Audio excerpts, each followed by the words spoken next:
Friends, today we are going to learn about numbers. हम लोग basic of numbers हम लोग को पहले जानना पड़ेगा।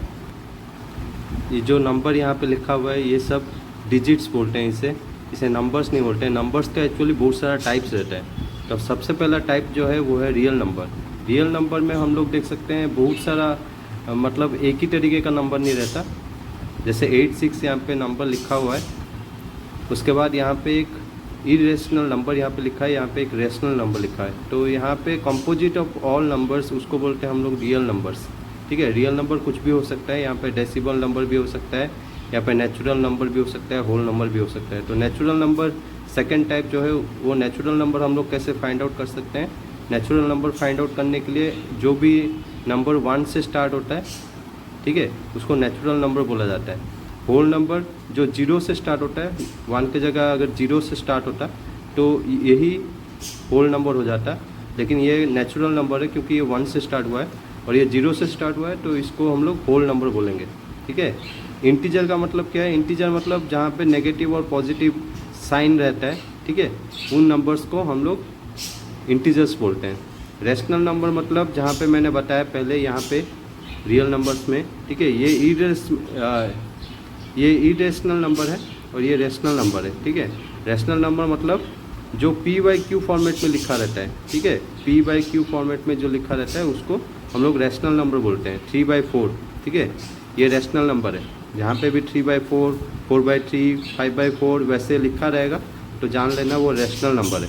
इरेशनल नंबर का मतलब है जो √7, √5 ये सब एग्जाम्पल यहाँ पे लिखा है। पाई 2 + √2, इसका मतलब है इसको अगर हम लोग आंसर में लेकर आएंगे तो डेसिमल में इसका आंसर आएगा और उसका कोई लिमिट नहीं रहता है, इसका अनलिमिट रहता है, इसका ज़्यादा नंबर रहता है। तो ये इरेशनल नंबर इसे ही बोला जाता है। ठीक है, इवन नंबर मतलब जो 2, 4, 6, 8, 10, 12 ये सब नंबर को हम लोग इवन नंबर बोलते हैं। ऑड नंबर मतलब जो 1, 3, 5, 7, 9 ये सब हम लोग ऑड नंबर बोलते हैं। ठीक है, प्राइम नंबर का मतलब है जो 1 से डिवाइड हो सकता है उसे हम लोग प्राइम नंबर बोलते हैं। ठीक है, 2 1 से डिवाइड हो सकता है, 3, 5, 7 ये सब 1 से ही डिवाइड हो सकता है, तो इसे हम प्राइम नंबर बोलते हैं। ठीक है, कंपोजिट नंबर इसको हम लोग बोलते हैं जो 2 से डिवाइड हो सकता है या फिर इक्वली हम लोग डिवाइड कर सकते हैं। ठीक है, जैसे 4 यहाँ पे लिखा है तो 4 को इक्वली हम लोग कैसे डिवाइड कर सकते हैं? 2 × 2 4 रहता है। ट्विन प्राइम्स इसका मतलब क्या है? जो हम लोग प्राइम नंबर ट्विन में रहता है उसको हम लोग ट्विन प्राइम बोलते हैं। जैसे कि 3, 5, 5, 7, 11, 13 इसको हम लोग ट्विन प्राइम्स बोलेंगे। उसके बाद आता है फ्रैक्शन। फ्रैक्शन हम किसको बोलेंगे? जो p/q फॉर्मेट में लिखा जाता है और q is not equal to 0। अगर q 0 हो जाएगा तो वो फ्रैक्शन नहीं रहेगा। q का वैल्यू 0 से ऊपर रहना चाहिए। 0 ना रह के 1, 2, 3, 4 1 से कितना भी रह सकता है, q का वैल्यू कुछ होना चाहिए, देन ओनली ये फ्रैक्शन नंबर कहलाएगा। ठीक है, तो फ्रैक्शन का भी यहाँ पे बहुत सारा टाइप्स है। पहला टाइप जो है वो है प्रॉपर फ्रैक्शन। प्रॉपर फ्रैक्शन को जानने का एक तरीका है दोस्तों, ऊपर वाले को हम लोग बोलते हैं न्यूमरेटर, ठीक है, नीचे वाले को बोलते हैं डिनोमिनेटर। ठीक है, तो न्यूमरेटर अगर छोटा रहेगा, डिनोमिनेटर बड़ा रहेगा तो उसको प्रॉपर फ्रैक्शन बोलते हैं। ठीक है, सॉरी, यहाँ पे इनप्रॉपर में क्या होता है? न्यूमरेटर बड़ा हो जाता है, ठीक है, और डिनोमिनेटर छोटा हो जाता है, तो इसको इनप्रॉपर फ्रैक्शन बोलेंगे। कोई भी इक्वेशन को देख के आप बता सकते हैं कि वो फ्रैक्शन प्रॉपर है या इनप्रॉपर है। जैसे कि यहाँ पे देख सकते हैं न्यूमरेटर यहाँ पे क्या है? न्यूमरेटर डिनोमिनेटर में न्यूमरेटर अभी छोटा है, ठीक है, न्यूमरेटर छोटा है तो ये क्या होगा? ये प्रॉपर फ्रैक्शन होगा। अगर डिनोमिनेटर छोटा रहेगा तो क्या होगा? डिनोमिनेटर अगर छोटा है तो इनप्रॉपर फ्रैक्शन, न्यूमरेटर अगर छोटा है तो प्रॉपर फ्रैक्शन। समझ में आए? Comparing between 2 numbers. ठीक है, फ्रैक्शन में 2 नंबर को कंपेयर करना है, जो नंबर छोटा रहेगा वो प्रॉपर या इनप्रॉपर रहेगा। ठीक है, मिक्स फ्रैक्शन का मतलब क्या है?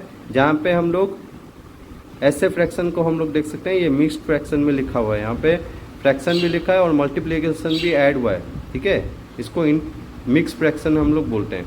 कॉम्प्लेक्स फ्रैक्शन का मतलब क्या है? जहाँ पे एक फ्रैक्शन नहीं रहता है वहाँ पे 2 फ्रैक्शन रहता है। ठीक है, 2 प्रॉपर फ्रैक्शन यहाँ पे लिखा हुआ है, तो यहाँ पे कॉम्प्लेक्स फ्रैक्शन का मतलब है मल्टीपल ऑफ फ्रैक्शंस, इसको कॉम्प्लेक्स फ्रैक्शन हम लोग बोलते हैं। समझ में आया? यहाँ पे न्यूमरेटर छोटा है तो यहाँ पे क्या होगा, यहाँ पे प्रॉपर। ठीक है, एक और टाइप है फ्रैक्शन का दोस्तों, यहाँ पे आप देख सकते हैं डेसिमल फ्रैक्शन। ठीक है, डेसिमल फ्रैक्शन में क्या होता है, 10 से या फिर 100, 1000 जहाँ पे भी हम लोग डिवाइड करेंगे वो डेसिमल में इसका आंसर आएगा, तो इसको डेसिमल फ्रैक्शन बोलते हैं। ठीक है, नंबर ऑफ फ्रैक्शंस में हम लोग कैसे जानेंगे कि कौन सा बड़ा है कौन सा छोटा है। यहाँ पे लिखा है, आप देख सकते हैं, इफ़ डिनोमिनेटर इज सेम, अगर सारे डिनोमिनेटर अगर सेम रहेंगे, एक हम लोग को इक्वेशन दिया है, वहाँ पे हम लोग को बोला है कि ग्रेटर देन कौन सा है इन सारे इक्वेशन में। तो हम लोग को पहले देखना है कि सारे डिनोमिनेटर अगर सेम है तो हम लोग को क्या बोला है कि हायर न्यूमिनेटर इज ग्रेटर, जो हायर न्यूमिनेटर बड़ा होगा वही सबसे इक्वेशन में सबसे बड़ा होगा। ठीक है, यहाँ पे हम लोग देख सकते हैं, यहाँ पे सबसे बड़ा न्यूमिनेटर कौन सा है, 9, तो यहाँ पे सबसे पहले हम लोग उससे लिख देंगे, उससे छोटा जो है वो उससे अकॉर्डिंगली हम लोग यहाँ पे लिख देंगे। ठीक है, यहाँ पे हम लोग को पहले क्या देखना है, अगर डिनोमिनेटर अगर सेम है तो हम लोग को देखना है कि न्यूमिनेटर कौन सा बड़ा है, न्यूमिनेटर बड़ा है तो वो सबसे बड़ा रहेगा। वैसे एक और केस में अगर न्यूमिनेटर सब कोई सेम है तो उसमें क्या होगा, डिनोमिनेटर जो सबसे छोटा रहेगा वो सबसे बड़ा रहेगा। यहाँ पे देख सकते हैं आप 7/2, 7/4, 7/8, 7/9, इसमें डिनोमिनेटर सबसे छोटा कौन सा है, 7/2। ठीक है, तो ये सबसे बड़ा रहेगा, उसके बाद ये, उसके बाद अकॉर्डिंगली हम लोग यहाँ पे देख सकते हैं। अगर न्यूमरेटर अगर बड़ा रहेगा डिनोमिनेटर से, ऐसा अगर फ्रैक्शन आपको पूछता है, ठीक है, एग्जाम में, तो यहाँ पे हम लोग को क्या देखना है, न्यूमरेटर अगर बड़ा है, ठीक है, सारे न्यूमरेटर यहाँ पे बड़ा है, तो हम लोग को यहाँ पे देखना है कि कौन सा न्यूमरेटर यहाँ पे सबसे छोटा है।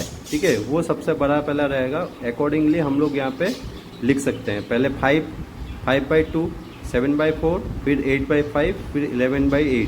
ठीक है, 11/8 सबसे बड़ा है क्योंकि इसका न्यूमरेटर सबसे बड़ा है 11। ठीक है, कंपेयरिंग टू ऑल 4, 11 सबसे बड़ा है, तो ये सबसे बाद में आएगा।